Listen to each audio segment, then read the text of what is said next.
Ce matin-là, sous la pluie qui noyait le cimetière, elle a glissé au fond de sa poche la médaille usée de sa mère, avec pour seule richesse un sac de toile et 11 ans de silence. Son chien attendait près du seuil, couché contre la porte. Il s'est levé sans bruit quand elle est partie, et il l'a suivie comme s'il savait depuis toujours que ce jour finirait ainsi. On lui a laissé pour tout héritage une coque rongée par la rouille, à moitié engloutie dans la vase, et le mépris poli d'une famille qui détournait le regard. Une épave et de la boue, a lâché sa demi-sœur en étouffant un rire. Grand bien lui fasse.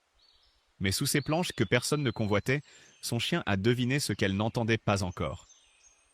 Et ce qu'elle a découvert dans le noir de la cale a changé le sens de toute une existence, pas seulement la sienne. Si vous savez ce que c'est de reconstruire sa vie sans l'aide de personne, cette histoire vous parlera. Restez jusqu'au bout, abonnez-vous et dites-moi en commentaire. Qu'avez-vous transmis, vous, sans jamais oser le dire à voix haute? Bonsoir à vous qui m'écoutez, où que vous soyez ce soir, dans votre cuisine en train de finir la vaisselle, dans votre jardin à regarder tomber la nuit, ou déjà sous la couette avec la lampe de chevet allumée. Je m'appelle Sidonie, j'ai aujourd'hui passé l'âge où l'on compte encore les années avec fierté, et je vais vous raconter une histoire qui était la mienne. Une histoire de bateau, de pain et de rivière. Si le cœur vous en dit, restez avec moi jusqu'au bout. Dites-moi dans les commentaires d'où vous m'écoutez, cela me fait toujours chaud de le savoir. Et abonnez-vous si vous aimez ce genre de récit. On se retrouvera pour d'autres histoires. Voici ce qui m'est arrivé, il y a bien longtemps maintenant, mais dont je me souviens comme si c'était hier. Ce qu'il me restait de moi tenait dans un sac. Je n'avais pas encore compris, ce jour de novembre, que c'était en réalité tout ce qu'il me fallait pour recommencer. La pluie tombait sur Belle-Rive comme si le ciel lui-même portait le deuil. C'était le jour où nous avons enterré mon père, Henri. Je me tenais en retrait, sous un vieux parapluie noir qui avait connu de meilleurs jours, pendant que Béatrice, ma belle-mère, recevait les condoléances comme une reine reçoit ses sujets. Le menton haut, le regard sec, une main gantée posée sur le bras de chaque visiteur, juste le temps qu'il fallait pour paraître touché. Dans ma poche, mes doigts serraient une petite médaille de métal terni, celle de ma mère, Jeanne. Je la touchais comme on touche une prière, en faisant glisser mon pouce sur les initiales à moitié effacées. Je n'avais pas connu mon père autrement que faible. Faible devant Béatrice, faible devant le regard des autres, faible devant tout ce qui aurait demandé du courage. Il baissait les épaules dès qu'elle entrait dans une pièce, il approuvait de la tête avant même qu'elle avait fini sa phrase. Je me souviens d'un dîner, j'avais peut-être 12 ans, où Béatrice avait renvoyé mon assiette en disant que je mangeais comme une fille de rivière, sans manière. Mon père avait ouvert la bouche un instant, comme pour dire quelque chose, puis il avait refermé, et avait continué de manger en silence. Ce silence-là, je l'avais détesté pendant des années. Ce n'est que bien plus tard que j'ai compris qu'il portait peut-être, lui aussi, un poids que je ne soupçonnais pas. Mais ce jour-là, en le regardant descendre en terre sous la pluie, je me souvenais malgré moi d'un homme différent, celui d'avant, celui qui parfois, le soir, quand Béatrice n'était pas dans la pièce, s'asseyait au bord de mon lit et me racontait à voix basse des histoires de rivières et de mariniers, de péniches qui glissaient sans bruit dans le brouillard du matin. Je ne savais pas encore en cet instant précis à quel point ces histoires allaient me devenir toute ma vie. Ma mère était morte quand j'avais 8 ans, d'une mauvaise fièvre qu'on n'avait pas su soigner à temps. Jeanne, on l'appelait la figue de marinier, et Béatrice le disait toujours avec ce petit pli de mépris au coin des lèvres, comme si le mot lui-même sentait mauvais. Jeanne avait grandi sur l'eau, dans une famille de boulangers ambulants. Les Berthelot qui remontaient et descendaient le canal du Nivernais depuis des générations, vendant leur pain de hameau en hameau, au son d'une petite cloche accrochée à la proue pour annoncer leur passage. Je me souvenais de ses mains dans la pâte, de la façon dont elles pétrissaient avec toute la force et toute la douceur du monde à la fois. Le poignet qui roule, la paume qui pousse, et moi, toute petite, debout sur un tabouret pour pouvoir regarder par-dessus la table de la cuisine. L'odeur du levain montait le matin dans notre maison, une odeur un peu acide, un peu douce, qui annonçait toujours une bonne journée. Elle me disait souvent, en riant doucement, la farine jusqu'au coude, « Ce levain-là, ma Sidonie, il ne meurt jamais si on l'aime. Il suffit de le nourrir, même quand on croit qu'il n'y a plus rien à faire. » Je n'avais jamais bien compris ce qu'elle voulait dire par là. Pas encore. Et puis il y avait ma grand-mère Marie, que je n'avais que très peu connue, morte avant ma naissance, mais dont le nom revenait parfois dans les silences de ma mère, avec une tendresse mêlée de tristesse. Marie avait tenu, disait-on, un petit fournil sur une péniche, quelque part sur ce même canal, et sa réputation dépassait, à l'époque, celle de bien des boulangers installés à terre. Un cahier de recettes couvert de taches de farine avait longtemps traîné dans un tiroir de notre maison, avant de disparaître, comme tant d'autres choses après la mort de ma mère. Béatrice avait rangé, un jour, tout ce qui restait de Jeanne dans une malle qu'elle avait fait porter au grenier. Et je n'avais jamais réussi à savoir ce qu'il en était advenu. Jusqu'à ce jour où, en cachette, j'avais réussi à récupérer ce fameux cahier et à le glisser sous mon matelas, où il était resté caché des années durant. Je me souviens d'un été, j'avais peut-être 6 ans, où ma mère m'avait emmené pour la première fois voir le canal, loin de la maison, un dimanche où Béatrice était partie rendre visite à sa sœur. Nous avions marché main dans la main le long du chemin de halage, et Jeanne s'était arrêtée devant l'eau immobile pour me dire, d'une voix presque solennelle: « Tu vois, Sidonie, l'eau, elle a l'air endormie, mais elle porte tout ce qu'on lui confie. Un bateau, une famille, un secret. Elle n'oublie jamais rien. » Je n'avais pas compris ce jour-là, j'ai mis 20 ans à comprendre.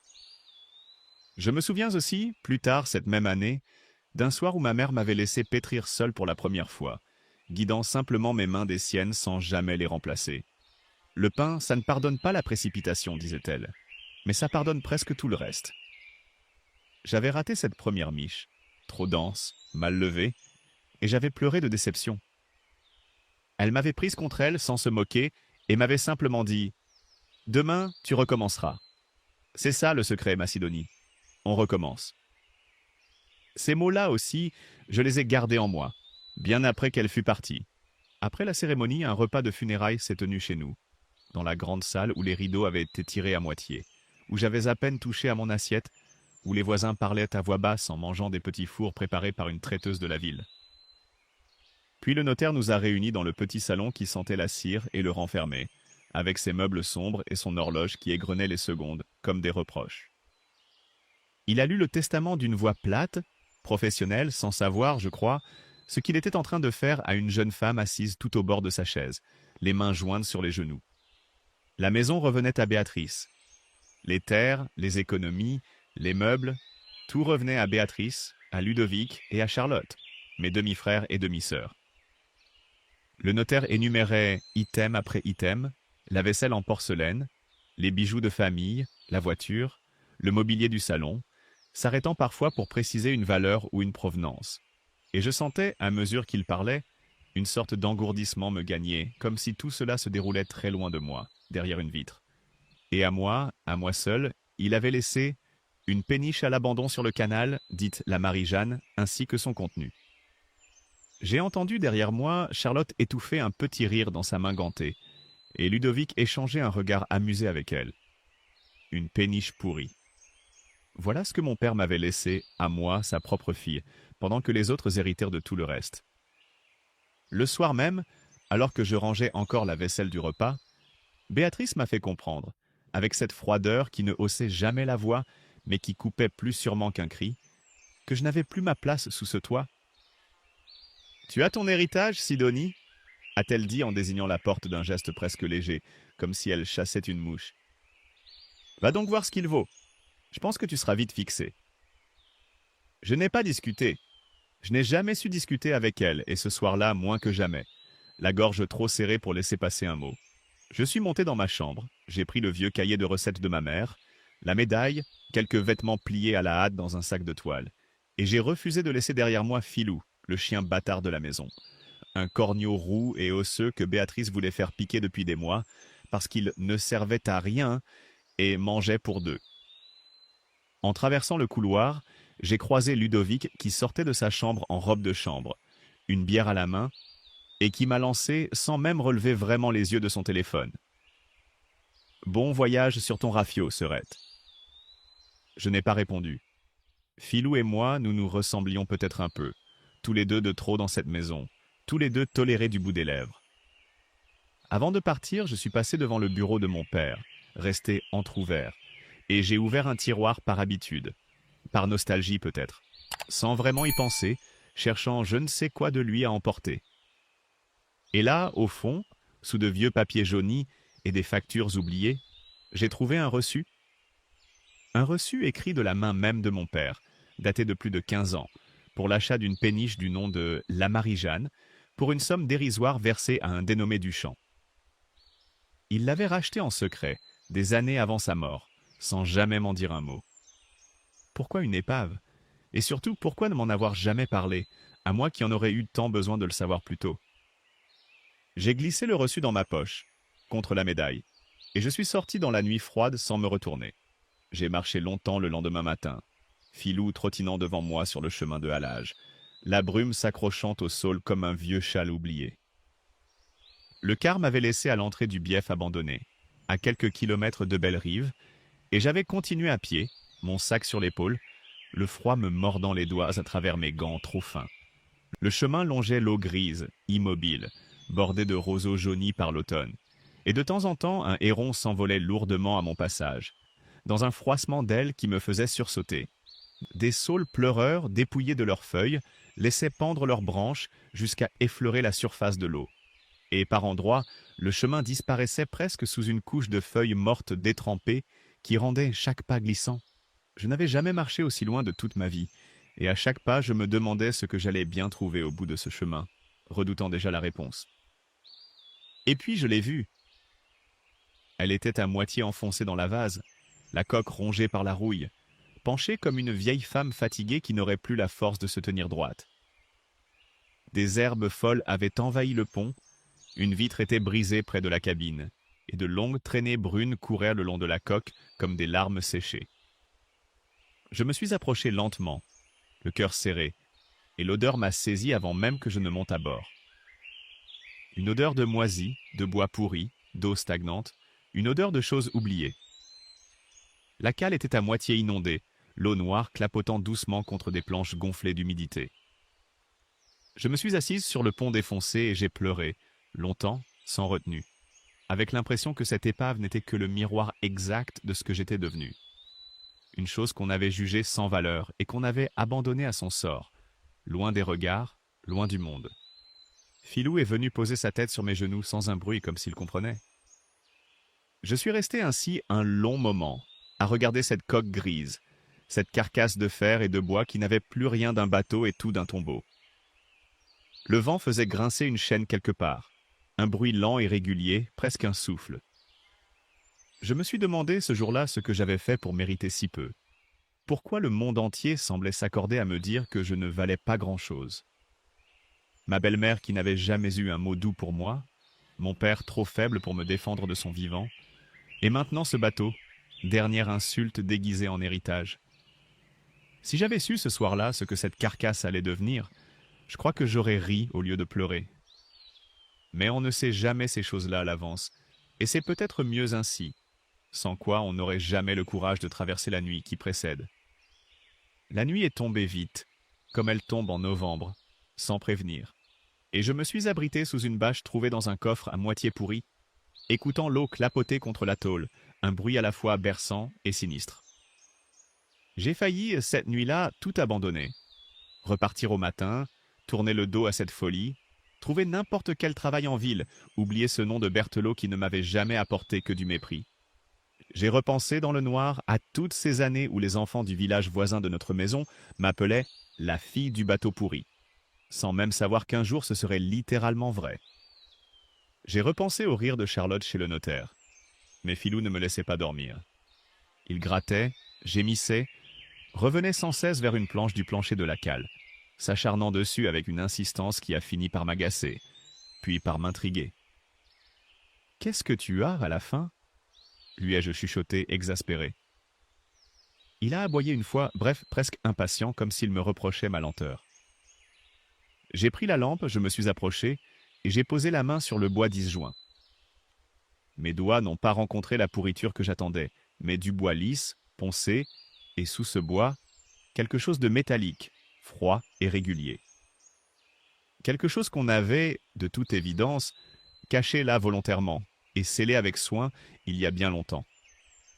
Mon cœur s'est mis à battre plus vite. Le lendemain, à la lumière du jour, J'ai dégagé les planches une à une, les mains tremblantes, éraflées par les échardes, Filou assis à mes côtés comme s'il montait la garde sur sa propre découverte, la queue battant doucement le sol. Sous le double fond de la cale se trouvait tout un monde englouti. Un vieux four en fonte démonté pièce par pièce, chaque élément soigneusement enveloppé et rangé, des outils de boulanger enveloppés avec soin dans de la toile huilée, une pelle à enfourner encore reconnaissable sous la crasse, une balance de cuivre verdi, quelques moules à pain cabossés mais intacts, et un pot de graisse scellé à la cire d'abeille, dont le contenu, à travers le verre trouble d'un petit hublot, ressemblait à une pâte grise et figée, comme endormie depuis des années. Et puis il y avait le grand livre. Relié de cuir craquelé, épais, lourd dans mes mains, presque tiède malgré le froid ambiant. Je l'ai ouvert avec précaution, les pages jaunies craquant sous mes doigts, et j'ai reconnu une écriture penchée, appliquée, celle d'une autre génération.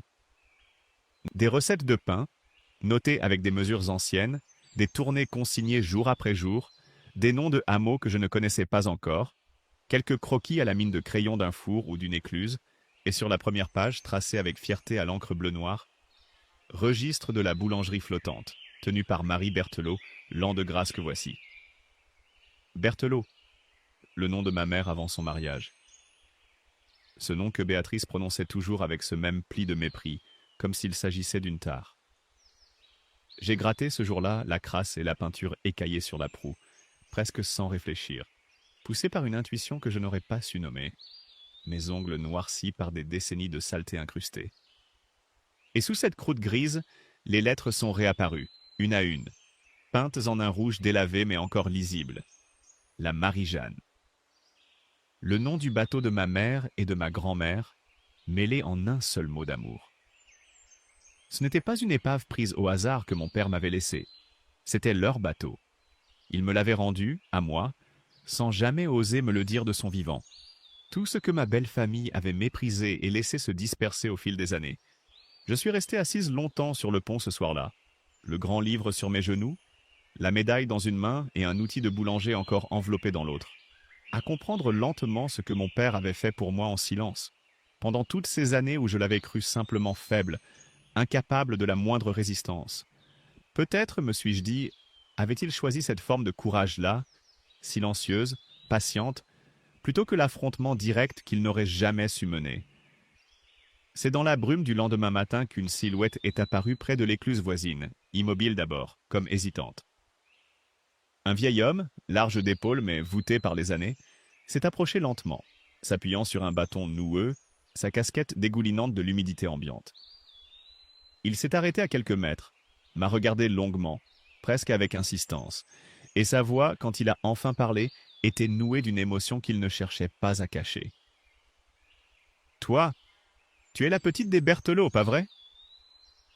Il s'appelait Marcel, et il avait été l'éclusier de ce bief pendant plus de 40 ans, avant de prendre sa retraite dans une petite maison en amont du canal, avec pour seule compagnie un poêle à bois et de vieux outils qu'il n'utilisait plus. Il s'est assis sur le pont à mes côtés, sans se presser, retirant sa casquette comme on le fait devant quelque chose de sacré. Filou est venu renifler ses mains avec méfiance d'abord, puis s'est laissé caresser, comme s'il reconnaissait en lui un allié. Marcel a sorti de sa poche une blague à tabac usé, s'est roulé une cigarette sans se presser, et m'a raconté ce que je ne savais pas. Que ma mère avait grandi sur ce bateau, qu'elle avait appris à marcher sur ce pont même, tenu par les mains rugueuses de sa propre mère, que Marie avait nourri la moitié des hameaux du canal avec son pain, connu à des kilomètres à la ronde pour ses miches dorées et son rire qu'on entendait porter sur l'eau les matins de marché. « Ta belle famille, a-t-il dit avec une grimace amère, a racheté ce qu'il restait pour 3 francs 6 sous, à l'époque où les Berthelot étaient tombés bien bas, après une mauvaise année et des dettes qu'on n'a jamais pu éponger. Ton père, lui, je l'ai croisé quelques fois par la suite. Je crois qu'il n'a jamais digéré ce qui s'était passé. Il en parlait peu, mais on voyait bien que ça le rongeait. Marcel est devenu, dans les semaines qui ont suivi, bien plus qu'un voisin. Il venait chaque matin, frappant 2 coups sur la coque avant de monter, apportant parfois un peu de pain dur ou une bouteille de vin qu'il partageait avec moi le soir venu. Il m'a appris le b.a.-ba de la vie sur l'eau. Comment vérifier les amarres pour qu'elles tiennent même par gros temps? Comment faire fonctionner la vieille pompe de cale en actionnant le levier avec régularité? Comment colmater une fuite avec de l'étoupe et de la patience? Comment un bateau, disait-il en tapotant la coque comme on flatte l'encolure d'un cheval. Ça respire, faut juste apprendre à l'écouter, petite. Il te parle si tu sais tendre l'oreille. Ensemble, nous avons remonté le four pièce par pièce, avec la minutie de 2 horlogers penchés sur un mécanisme précieux, vérifiant chaque joint, chaque plaque de fonte, avant de sceller le tout et d'allumer le premier feu d'essai, qui a fait grincer et fumer le vieux four comme s'il se réveillait d'un long sommeil. Marcel m'a aussi appris à lire le ciel, à reconnaître dans la couleur des nuages l'annonce d'un grain, à sentir dans l'air une odeur particulière mêlée de vase et d'ozone, qui précédait toujours les grosses pluies. Sur l'eau, petite, disait-il en tapant sa pipe contre le plat-bord. On n'a pas le droit d'être surpris. Le ciel prévient toujours, faut juste apprendre à l'écouter, comme le bateau. Je notais tout, le soir, dans un carnet que je tenais à côté du grand livre, avec l'impression étrange de continuer, moi aussi, quelque chose qui avait commencé bien avant moi. Restait le pot scellé à la cire. Marcel doutait fort qu'un levain puisse survivre à tant d'années d'abandon. Ça, petite, c'est du passé qui dort, m'a-t-il dit en secouant la tête d'un air sceptique. Mais le passé, des fois, il ne demande qu'à se réveiller, si on lui laisse sa chance. Chaque jour, je nourrissais cette pâte grise d'un peu de farine et d'eau tiède, guettant la moindre bulle comme on guetterait un miracle, notant mes observations dans un coin du grand livre, à côté des écritures anciennes de ma grand-mère. Rien pendant des jours, puis rien encore. J'ai failli, plus d'une fois, jeter le tout dans le canal de dépit, persuadé que même ce dernier vestige de ma famille refuserait de renaître pour moi. Et puis, une nuit où je veillais, incapable de dormir, la lampe posée près du pot, j'ai vu la surface du levain frémir légèrement, une petite bulle crevée à la surface, puis une autre, puis toute une constellation de petites bulles remontant lentement dans la pâte. Il vivait. Il avait attendu, patient, tout ce temps, qu'on veuille bien de nouveau l'aimer. J'ai réveillé Marcel en pleine nuit tant j'étais bouleversé, et le vieil homme, en pyjama sous son manteau enfilé à la hâte, a fini par sourire, les yeux brillants, en regardant ce petit miracle grisâtre.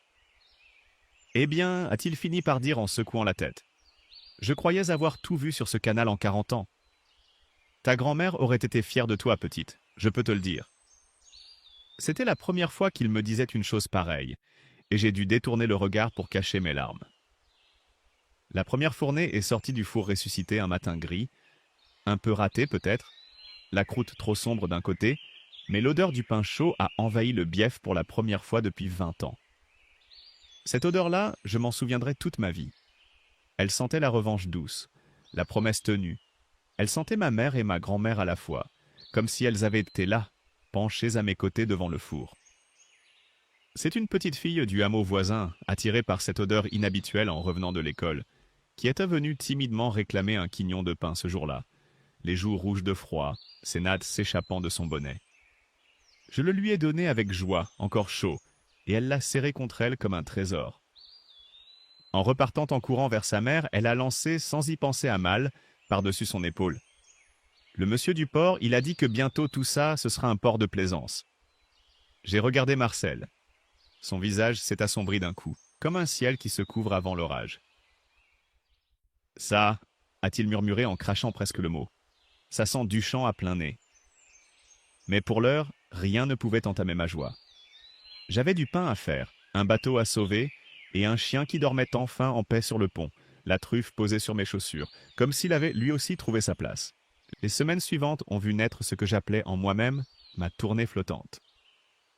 De hameau en hameau, je descendais le canal avec mon pain encore chaud, enveloppé dans des linges propres, m'arrêtant là où plus aucune boulangerie n'avait pignon sur rue depuis des années, dans ces villages vieillissants oubliés des grandes routes. J'accrochais à la proue une petite cloche que Marcel avait retrouvée dans son grenier, exactement comme le faisait ma grand-mère, et son tintement annonçait mon arrivée bien avant que le bateau n'apparaisse au détour du canal. Les anciens m'attendaient désormais sur la berge dès qu'ils l'entendaient, s'appuyant sur leur canne, un panier au bras. Il y avait le père Auguste qui avait connu ma grand-mère enfant et qui, chaque semaine, me racontait un souvenir nouveau d'elle en échange de sa miche. Le jour où Marie avait traversé le canal en crue pour porter du pain à une famille isolée, le jour où elle avait chanté si fort en pétrissant qu'on l'entendait depuis l'église.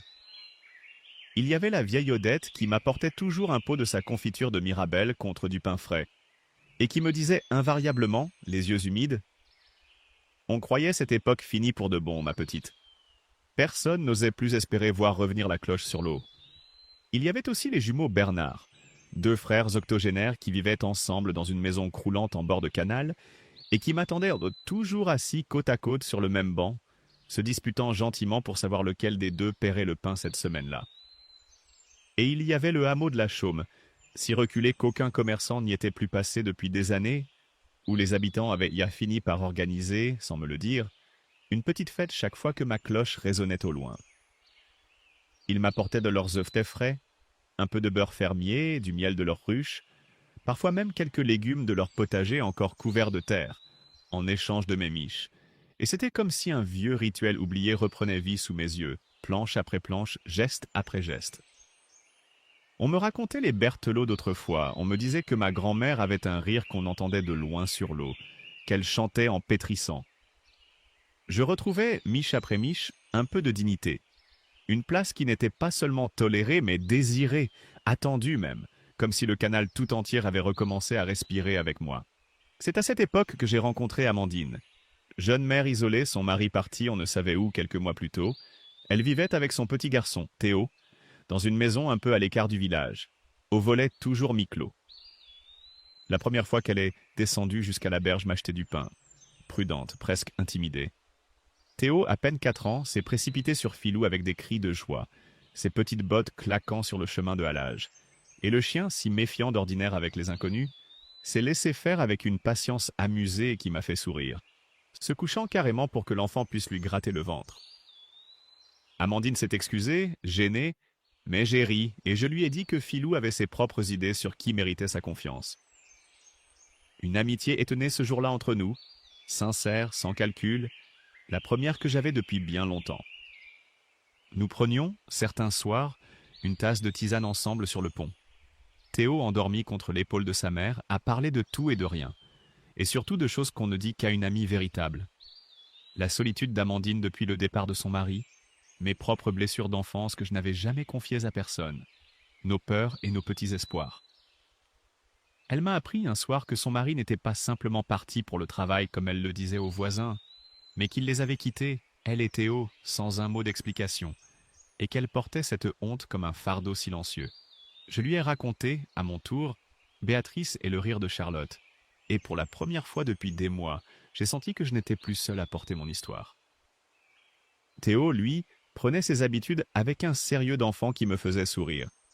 Il arrivait toujours en courant, réclamait d'abord Filou, puis seulement ensuite un morceau de pain.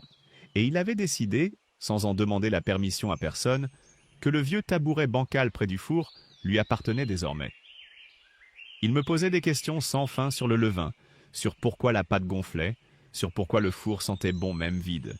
Et je répondais de mon mieux, retrouvant dans ses yeux ronds la même curiosité que j'avais dû avoir, enfant, devant les mains de ma propre mère. Avec les premières pièces économisées, centime après centime dans une vieille boîte de fer cachée sous ma paillasse, la coque de la Marie-Jeanne se réparait peu à peu, planche après planche, sous les conseils avisés de Marcel qui connaissait un charpentier de barque à la retraite, un certain Firmin, aussi taiseux que compétent, prêt à m'aider pour presque rien contre quelques miches par semaine. Il venait 2 fois par mois, examinait la coque en connaisseur, tapotant le bois du bout des doigts pour deviner les parties saines des parties fatiguées, et repartait toujours en disant la même phrase, comme un rituel. « Elle tiendra, votre péniche. Le bois d'autrefois, ça ne ment pas. » Je rêvais déjà d'un vrai fournil digne de ce nom, avec des étagères de bois et une vitrine où présenter mes pains, et peut-être un jour d'un petit coin de salon de thé sur le pont, où les gens pourraient m'en s'asseoir un moment face à l'eau, prendre le temps, comme autrefois. Marcel se moquait gentiment de mes grands projets, mais je le voyais sourire en douce chaque fois que j'en parlais. Et un matin, sans un mot, il avait apporté 2 vieilles chaises de jardin qu'il avait retapées lui-même pour mon futur salon. Et puis, un après-midi de fin d'automne, alors que je rentrais du dernier hameau de ma tournée, une berline noire s'est arrêtée près du chemin de halage, incongrue dans ce paysage de boue et de roseaux. Un homme élégant en est descendu, costume impeccable malgré la boue environnante, chaussures cirées qu'il regardait avec dégoût à chaque pas, s'arrêtant même un instant pour retirer d'un geste agacé une éclaboussure sur son pantalon avant de continuer. Et s'est avancé vers moi avec un sourire poli qui ne montait jamais jusqu'à ses yeux. Il s'appelait Roland Duchamp, et je ne savais pas encore que ce sourire-là allait bientôt me hanter. Duchamp s'est présenté comme un promoteur, porteur, disait-il d'une voix mielleuse, d'un beau projet de port de plaisance pour toute cette portion du canal. Un projet qui allait, selon ses mots, redonner vie à ce coin oublié. Il a sorti de sa mallette de cuir quelques plans qu'il a déroulés sur le rebord du pont sans même me demander la permission, m'expliquant avec des grands gestes où seraient les pontons, les commerces, un restaurant avec terrasse là où se trouvait justement mon fournil. « Vous voyez, mademoiselle, tout cela peut devenir magnifique », a-t-il dit avec un sourire qui se voulait engageant. « Il suffit d'un peu de bon sens. » Il m'a proposé de racheter cette vieille barge, comme il l'appelait avec une moue légère, pour une somme si dérisoire que j'ai d'abord cru avoir mal entendu. « Vous rendez service à tout le monde en acceptant, mademoiselle, » a-t-il ajouté avec ce même sourire figé. « Ce genre d'épave sur le marché, ça ne vaut rien de plus, croyez-moi. » Il y avait dans sa voix une condescendance douce, mesurée, qui m'a rappelé instantanément celle de Béatrice.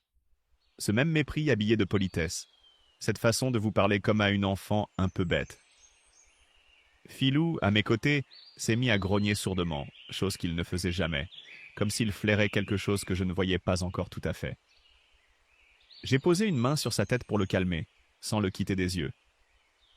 J'ai refusé, fermement, la gorge serrée mais la voix ferme, surprise moi-même de mon aplomb. Son masque a glissé alors, à peine, mais assez pour que je voie ce qu'il y avait dessous. Un éclat froid, presque amusé. « Vous ne savez peut-être pas, mademoiselle Berthelot, » a-t-il dit avec un sourire qui ressemblait presque à du plaisir, en insistant lourdement sur mon nom, « que c'est moi qui ai racheté, il y a bien longtemps, ce qui restait des biens de votre famille quand elle a coulé. Un très bon prix à l'époque. Votre grand-mère n'était plus en position de négocier, disons. Il a dit cela comme on savoure une friandise, en observant ma réaction avec un intérêt presque scientifique. Je suis resté sans voix, le sang me montant au visage, comprenant soudain que ce n'était pas un inconnu qui se trouvait devant moi, mais un homme lié depuis toujours à la ruine des miens, un homme qui avait profité jadis du malheur de ma grand-mère. « Vous devriez me remercier, en somme, » a-t-il ajouté avec un petit rire sec, tout en époussetant d'un revers de main une poussière imaginaire sur sa manche. « Sans mon offre à l'époque, votre famille aurait tout perdu jusqu'au dernier sou.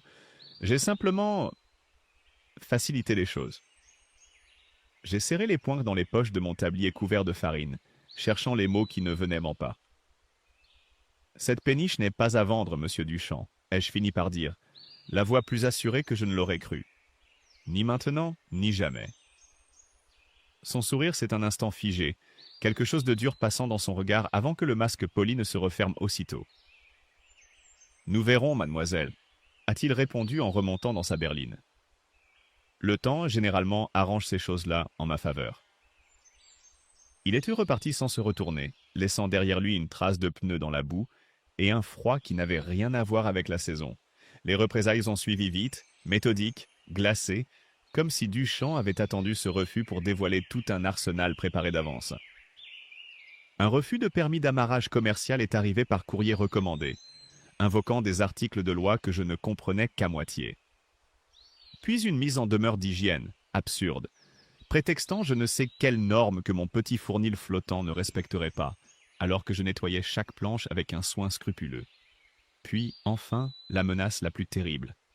Un avis de saisie et d'enlèvement de la péniche, pour occupation illégale du domaine public fluvial, avec un délai de 30 jours affiché en lettres grasses en haut de la page.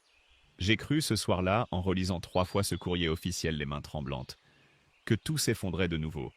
J'ai pensé partir, tout abandonner, comme cette première nuit sur l'épave, reprendre le quart, disparaître, laisser Duchamp gagner comme il avait toujours gagné. Marcel est venu s'asseoir près de moi sur le pont ce soir-là, sans un mot d'abord, se contentant de poser sa main noueuse sur mon épaule, puis il a dit, de sa voix rocailleuse, en regardant l'eau sombre. « Les Berthelot, petite, ils ne se sont jamais laissés chasser de l'eau, pas même par la misère, pas même par les hommes comme lui. Ta grand-mère, elle a tenu bon des années après la faillite, à vendre son pain sur d'autres canaux, plutôt que de se laisser abattre.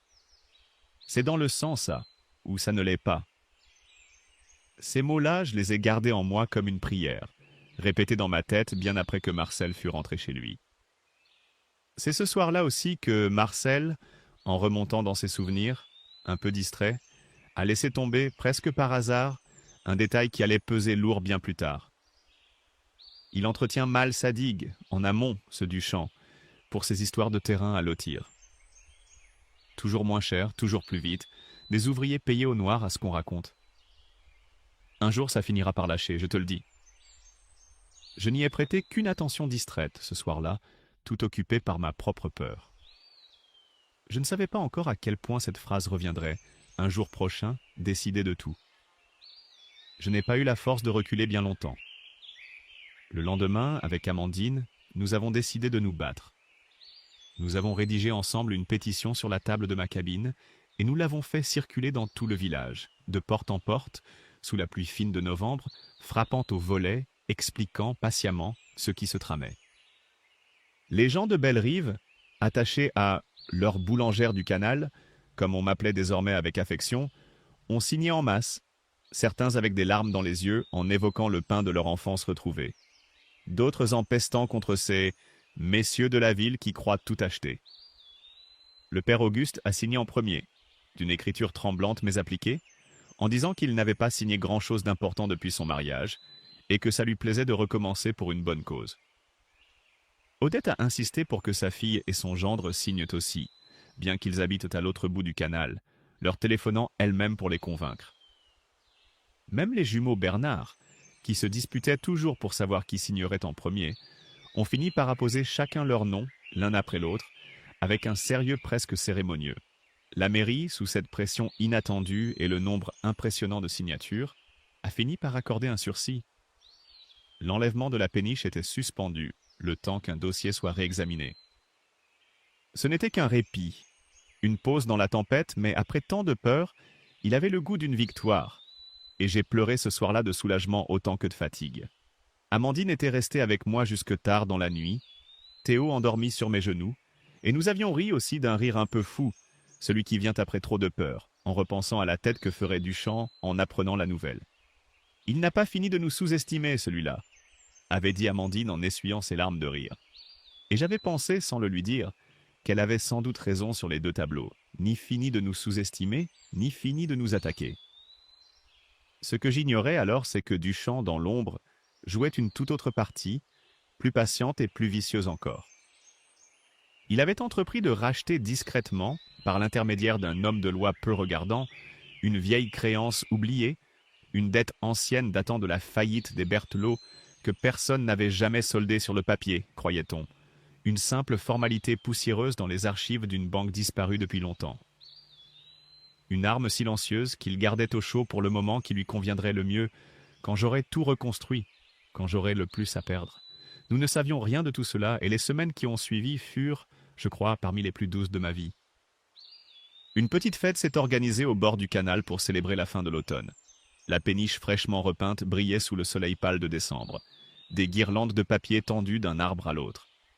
Théo apprenait avec un sérieux touchant à pétrir la pâte à côté de moi sur un petit tabouret, ses petites mains couvertes de farine jusqu'au coude, riant chaque fois qu'un nuage blanc s'envolait, et Philou était devenu, aux yeux de tous les enfants du village, un véritable héros de légende. Celui qu'on voulait caresser, celui à qui on racontait tout. C'était le calme avant l'orage, même si je ne le savais pas encore. Et je me souviens d'avoir pensé, ce soir-là, en regardant les lumières se refléter sur l'eau, que j'étais enfin heureuse, simplement, sans arrière-pensée. Marcel avait sorti son vieil accordéon, dont je ne savais même pas qu'il jouait, et il avait égrené quelques airs anciens que les vieux du village reconnaissaient en tapant du pied, tandis qu'Odette distribuait ses tartes aux Mirabelles et que le père Auguste racontait pour la 100e fois, avec un plaisir intact, comment ma grand-mère chantait en pétrissant. Amandine dansait avec Théo perché sur ses pieds, et j'ai surpris, ce soir-là, Marcel qui m'observait de loin avec quelque chose dans le regard qui ressemblait à de la fierté paternelle, lui qui n'avait jamais eu d'enfant. Le ciel a tourné au gris de plomb un matin de la nouvelle année, et la pluie n'a plus cessé pendant 3 jours entiers, tambourinant sur le toit de tôle sans un instant de répit, gonflant le canal jusqu'à faire déborder les roseaux. Marcel, un soir, et restai longtemps immobile sur la berge à regarder l'eau monter centimètre par centimètre. Le visage fermé d'inquiétude, sa lampe torche balayant lentement la surface noire. La digue de Duchamp, a-t-il murmuré enfin en amont. Elle ne tiendra pas avec ce qu'elle a appris cette semaine. Faut se préparer, petite. Il avait raison. Cette nuit-là restera à jamais gravée en moi, chaque seconde, chaque bruit. J'étais monté me coucher tôt ce soir-là, épuisé par 3 jours de pluie ininterrompue. Filou couché en boule contre mes jambes comme il le faisait toujours par mauvais temps. J'avais vérifié les amarres 2 fois avant de me coucher, suivant les conseils de Marcel, sans imaginer un seul instant que cela ne suffirait pas. L'orage a éclaté vers minuit, d'une violence que je n'avais jamais connue, le tonnerre roulant sans discontinuer, les éclairs déchirant le ciel en illuminant crûment le canal en furie. Le canal, d'ordinaire si paisible, s'est transformé en une masse d'eau noire et grondante, charriant des branches arrachées, des débris, un courant que je n'aurais jamais cru possible sur ces eaux tranquilles. Quelque part en amont, dans un fracas que j'ai entendu même de loin, une écluse mal entretenue a fini par céder sous la pression, libérant d'un coup des tonnes d'eau qui ont dévalé le bief comme une vague de fond. La Marie-Jeanne a arraché ses amarres avec un craquement terrible, un bruit de bois déchiré qui m'a glacé le sang, et s'est mise à dériver dans les ténèbres, ballottée comme un fétu de paille. J'étais seul à bord, luttant contre le courant, trempé jusqu'aux os en quelques secondes, appliquant dans la panique tout ce que Marcel m'avait patiemment enseigné.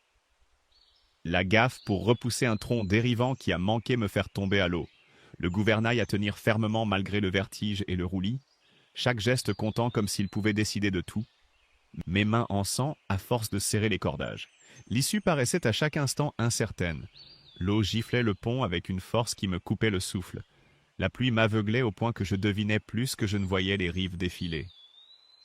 Je me souviens de chaque seconde de cette lutte contre le courant. Le froid qui montait le long de mes jambes, malgré mes bottes. Le goût de la pluie mêlé à la peur au fond de ma gorge. Mes bras qui tremblaient de fatigue mais que je forçais encore et encore à tenir le gouvernail. À un moment, un tronc entier a heurté la coque avec un bruit sourd qui m'a fait vaciller. Et j'ai cru, l'espace d'un instant, que tout allait basculer, que l'eau allait m'engloutir avec le bateau.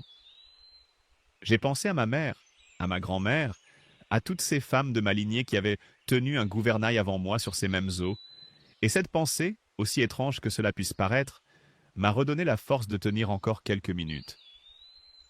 C'est au cœur de cette tempête que le pire est arrivé. Le petit Théo, réveillé par le vacarme dans la maison d'Amandine tout près de la berge, inquiet de ne pas entendre Filou aboyer comme d'habitude, était sorti dans la nuit en pyjama pour aller le chercher, sa petite silhouette engloutie aussitôt par l'obscurité et la pluie battante. Personne ne l'a vu partir. Sa mère, épuisée par une longue journée, le croyait profondément endormi dans son lit. Et ce n'est que bien plus tard qu'elle a découvert la porte entr'ouverte battant au vent. L'enfant a glissé sur la berge détrempée et a basculé dans l'eau noire, sans un cri que personne n'aurait pu entendre par-dessus le fracas de l'orage, avalé aussitôt par le courant furieux. C'est alors que Filou a eu son moment de gloire, celui dont on parle encore aujourd'hui à Belle-Rive, celui que les vieux racontent aux enfants un soir d'hiver. Ces aboiements affolés, soudain, perçant le vacarme de la tempête, m'ont arraché à ma lutte désespérée contre le gouvernail. Avant même que je comprenne ce qui se passait, avant même que j'aie pu appeler son nom, il s'était déjà jeté dans le courant furieux depuis le pont, une masse rousse disparaissant dans le noir, nageant de toutes ses forces vers une petite forme sombre qui ballottait dans l'eau à quelques mètres de la coque. Il a saisi Théo par le col de son pyjama, le maintenant tant bien que mal à la surface, luttant lui-même de toutes ses forces contre le courant qui voulait les emporter tous les deux vers l'aval, vers le noir absolu. Je hurlais son nom sans même me rendre compte que je criais, ma voix se perdant dans le vacarme de la pluie et du tonnerre, mes mains agrippées au bastingage à m'en faire blanchir les jointures. Il a nagé, nagé encore, ses pattes battant l'eau avec une énergie désespérée, jusqu'à ramener l'enfant contre la coque de la Marie-Jeanne, juste assez près pour que je puisse me pencher par-dessus bord dans un équilibre précaire, tendre les bras dans le noir en criant son nom, et les hisser à bord tous les deux, trempés, tremblants, glacés jusqu'à l'os, mais vivants, mon Dieu, vivants tous les deux. Sans ce chien, cette nuit-là, Théo et le bateau de ma mère auraient été perdus tous les deux, engloutis par la même eau noire. À l'aube, hagarde mais vivante, Épuisé jusqu'à l'os, les bras couverts de bleu, j'ai réussi à amarrer tant bien que mal la péniche échouée un peu plus bas sur une berge boueuse. Et c'est alors, en reprenant mon souffle, que j'ai découvert d'où venait réellement cette crue. L'eau, en se retirant lentement, avait emporté un panneau de chantier resté à moitié enfoui près de la digue effondrée en amont, révélant des travaux négligés, bâclés, des fondations trop minces, signées d'une entreprise que je connaissais désormais trop bien, celle de Roland Duchamp. La preuve était là, sous mes yeux, dans la boue grise du petit matin. Marcel est arrivé sur la berge à l'aube, alerté par le bruit. Et quand il a vu le panneau de chantier à moitié enfoui dans la boue, son visage s'est durci d'une colère que je ne lui avais jamais vue. « Cette fois, a-t-il dit en serrant les mâchoires, cette fois il ne s'en tirera pas. » Il est reparti aussitôt vers la mairie, sans même prendre le temps de sécher ses vêtements trempés, décidé à alerter tout le monde avant que Duchamp n'ait le temps de faire disparaître les preuves. Le village entier a compris, dans les jours qui ont suivi, que la digue, laissée à l'abandon par pure cupidité, avait causé cette inondation qui avait failli coûter la vie à un enfant. La colère a grondé dans tout Bellerive, portée de maison en maison plus vite encore que ma pétition. Et l'opinion, jusque-là hésitante entre méfiance et curiosité, a basculé définitivement contre le promoteur. On chuchotait son nom avec dégoût au café du village, on refusait de le saluer sur la place. La Marie-Jeanne, elle, était devenue en une seule nuit l'héroïne du village. Pendant la crue et les jours qui ont suivi, c'est elle qui avait pu nourrir et abriter plusieurs familles sinistrées, dont les maisons avaient été inondées, mon petit fournil transformé en refuge de fortune, le four allumé jour et nuit pour réchauffer autant que pour nourrir.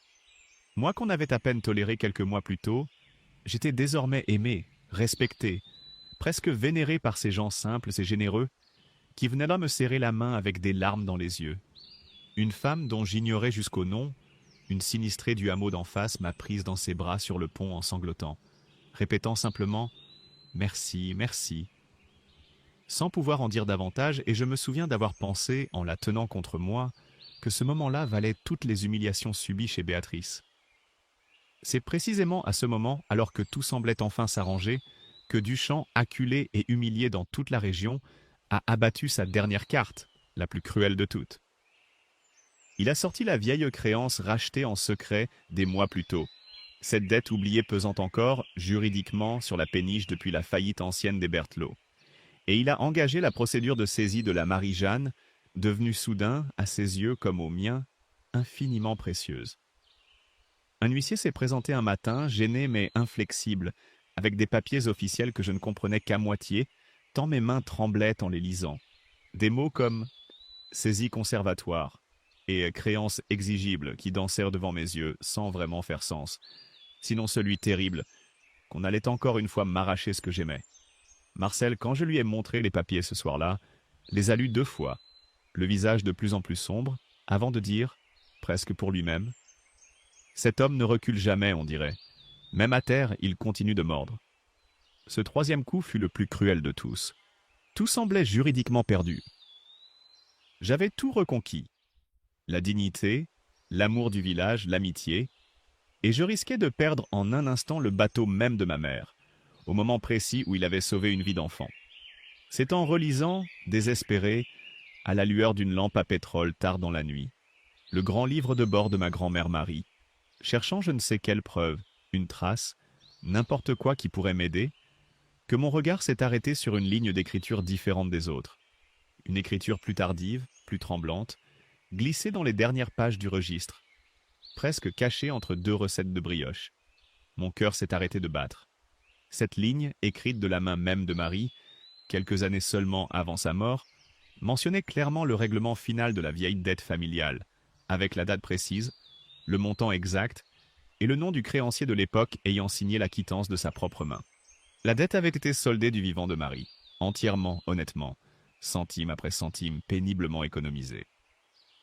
Le rachat de Duchamp ne reposait donc sur rien d'autre qu'un vieux document falsifié ou mal transmis dans les archives, une fraude ancienne dont il avait profité sans jamais vérifier, trop pressé de nuire pour prendre la peine de creuser l'histoire véritable. L'héritage, et non l'argent, devenait soudain l'arme la plus décisive de toutes. Avec Marcel à mes côtés, solide comme un roc, Amandine tenant fermement la main de Théo qui serrait Filou contre lui de l'autre bras, et tout le village derrière moi comme un seul homme, massé sur les bancs de la petite salle du tribunal. J'ai confondu Roland Duchamp, la preuve de ma grand-mère entre mes mains tremblantes, la voix qui tremblait au début puis qui s'est raffermie à mesure que je parlais. La salle du tribunal ce jour-là était plus pleine que je ne l'avais jamais vue pour une affaire aussi modeste, si bien que le greffier avait dû aller chercher des chaises supplémentaires dans le couloir. Duchamp, assis à l'autre bout de la salle, avait perdu de sa superbe habituelle. Son costume semblait soudain trop grand pour lui, et il évitait mon regard, fixant obstinément un poing sur la table devant lui. Le juge a examiné longuement le grand livre, tournant les pages avec précaution, s'arrêtant sur la ligne d'écriture de Marie, puis sur la quittance dont Marcel avait retrouvé une trace complémentaire aux archives de l'ancienne mairie, grâce à un après-midi entier passé à fouiller de vieux registres poussiéreux, avec une patience d'ancien fonctionnaire. L'avocat de Duchamp a bien tenté d'argumenter, de minimiser, de parler de « documents anciens sujets à caution ». Mais le juge l'a interrompu d'un geste sec pour demander à Duchamp lui-même s'il avait vérifié l'authenticité de sa créance avant de l'exploiter. Le silence qui a suivi valait toutes les réponses. La négligence coupable de sa digue, largement documentée désormais par les autorités elles-mêmes, ajoutée à cette fraude ancienne mise au jour par la ligne d'écriture de Marie, ont suffi à le faire tomber définitivement, sous le regard médusé de son propre avocat, tandis qu'un murmure de satisfaction parcourait les bancs du village massés au fond de la salle. J'ai gardé mon bateau. J'ai obtenu enfin un amarrage protégé, définitif, inscrit noir sur blanc, que plus personne ne pourrait me contester. En sortant du tribunal, sous un beau soleil d'avril qui n'avait plus rien à voir avec les pluies de la crue, le village entier m'attendait sur les marches. Et Odette m'a serré si fort dans ses bras que j'ai failli en perdre le souffle. Duchamp, lui, est sorti par une porte de côté, seul, sans un regard pour personne. Et je ne l'ai plus jamais revu à Bellerive par la suite. On m'a dit, bien plus tard, qu'il avait quitté la région pour de bon, ruiné et discrédité. Les mois suivants ont vu la Marie-Jeanne devenir véritablement le cœur battant du canal. Le Fournil s'est agrandi grâce aux dons spontanés du village. Le petit salon de thé sur le pont a vu le jour comme je l'avais rêvé, avec ses chaises retapées par Marcel et ses nappes brodées, offertes par Odette. Et j'ai pris en apprentissage, l'année suivante, un jeune garçon du village voisin, Baptiste, que sa propre famille avait rejeté sans ménagement après qu'il eût quitté l'école trop tôt, reconnaissant en lui quelque chose de ce que j'avais moi-même vécu. Ce même regard méfiant de celui qui s'attend à être renvoyé. Cette même façon de se tenir en retrait, comme s'il craignait de prendre trop de place. Je l'ai laissé les premières semaines, simplement observer, balayer, porter les sacs de farine, sans rien lui demander de plus, jusqu'à ce qu'un matin, de lui-même, il me demande s'il pouvait essayer de pétrir. Ses premiers pains étaient informes, trop cuits ou pas assez, mais il y mettait un tel acharnement que je n'ai jamais eu le cœur de le décourager.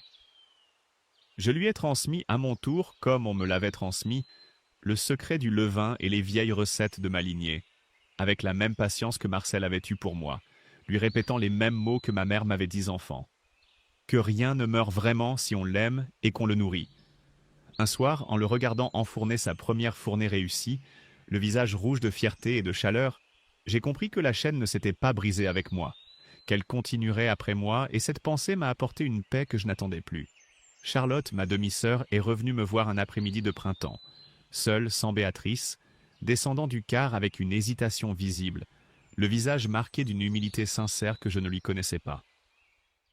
Elle est venue me demander pardon, vraiment, pour ce rire qu'elle avait eu, des années plus tôt, devant le notaire, un rire dont elle disait avoir eu honte longtemps sans jamais oser le dire. J'ai choisi ce jour-là la paix plutôt que la vengeance, la dignité plutôt que la rancune, comme ma grand-mère l'aurait sans doute fait. Je n'ai jamais su comment te dire que j'avais honte, a-t-elle fini par murmurer, les yeux fixés sur l'eau. Maman nous a élevés dans cette idée que tu ne comptais pas vraiment, et j'étais trop lâche pour penser autrement. Je lui ai répondu que la lâcheté d'une enfant n'était pas la même chose que celle d'un adulte, et qu'elle avait eu, elle, le courage de revenir, ce qui n'était pas rien. Nous avons partagé un morceau de pain chaud, assises côte à côte sur le pont, en silence la plupart du temps, et c'était suffisant, largement suffisant, pour refermer une blessure qui avait duré trop longtemps. Avant de repartir, Charlotte m'a demandé timidement si elle pourrait revenir un jour avec ses propres enfants, pour qu'ils connaissent, disait-elle, la vraie histoire de la famille. J'ai dit oui, bien sûr que oui. Ce même printemps, un dimanche matin de grand soleil, j'ai repris un pinceau et j'ai repeint moi-même la proue de mon bateau, avec un soin infini. Marcel me tenant l'échelle, Amandine et Théo assis sur la berge à m'encourager, Philou couché au pied de l'échelle comme toujours. Les noms de ma mère et de ma grand-mère ont resplendi de nouveau sous le soleil, comme au premier jour, chaque lettre tracée avec amour. La Marie-Jeanne, fière sur l'eau calme du canal, prête à traverser encore bien des années. Quand j'ai posé le pinceau, les mains couvertes de peinture rouge, Marcel a applaudi bruyamment depuis le bas de l'échelle. Théo a voulu absolument ajouter sa propre petite marque à côté du nom, un point minuscule qu'on distingue encore aujourd'hui si l'on regarde de près. Et Philou a aboyé 3 fois vers le ciel, comme s'il célébrait lui aussi, à sa manière, cette journée-là. Amandine avait apporté un gâteau, tout simple pour l'occasion, et nous l'avons mangé assis en cercle sur le pont, les pieds ballants au-dessus de l'eau, sans avoir besoin de grandes phrases pour dire ce que nous ressentions tous. Les années ont passé depuis, plus vite qu'on ne le croit possible à 20 ans. Marcel s'est éteint doucement, un hiver, dans son sommeil, et tout le village est venu l'accompagner jusqu'au petit cimetière au bout du chemin de halage, le même où j'avais enterré mon père tant d'années plus tôt. J'ai fait sonner la cloche de la proue ce jour-là, une seule fois, en son honneur, et j'ai cru voir, l'espace d'un instant, un sourire flotter sur le visage des anciens qui se souvenaient. Baptiste a repris peu à peu une grande partie du travail du fournil, avec un talent qui dépasse maintenant le mien sur certaines recettes, ce qui me remplit d'une fierté que je n'aurais jamais imaginée. Théo, devenu un jeune homme grand et sérieux, vient encore chaque dimanche partager un repas sur le pont, et il m'arrive de le surprendre en train de raconter à de plus jeunes enfants du village l'histoire du chien qu'il avait sauvé des eaux noires, avec des étoiles dans les yeux. Voilà mon histoire, celle que je voulais vous raconter ce soir. J'ai appris au fil de ces années que le véritable héritage n'est jamais fait d'argent, mais de ce que l'on transmet avec amour. Un savoir-faire, une recette, un nom peint sur une proue, un levain qu'on nourrit patiemment même quand plus personne n'y croit, même quand on y croit soi-même presque plus. Ce que le monde juge sans valeur peut toujours renaître, entre des mains qui acceptent de l'aimer, pour peu qu'on lui laisse le temps et la patience qu'il mérite. Si cette histoire vous a touché ce soir, sachez que vous n'êtes jamais tout à fait seul à l'écouter, et que quelque part, sur un canal tranquille de Bourgogne, le pain continue de cuire chaque matin. La cloche tinte encore à la proue, et un vieux corneau roux, ou plutôt son arrière-petit-fils qui lui ressemble à s'y méprendre, monte toujours la garde sur le pont. Si vous avez, vous aussi, un héritage qu'on vous a dit sans valeur, un vieux carnet, un savoir-faire oublié, un lien avec quelqu'un qui n'est plus là, je vous souhaite de trouver, un jour, la patience de le nourrir jusqu'à ce qu'il reprenne vie. Prenez soin de vous et à très bientôt pour une nouvelle histoire.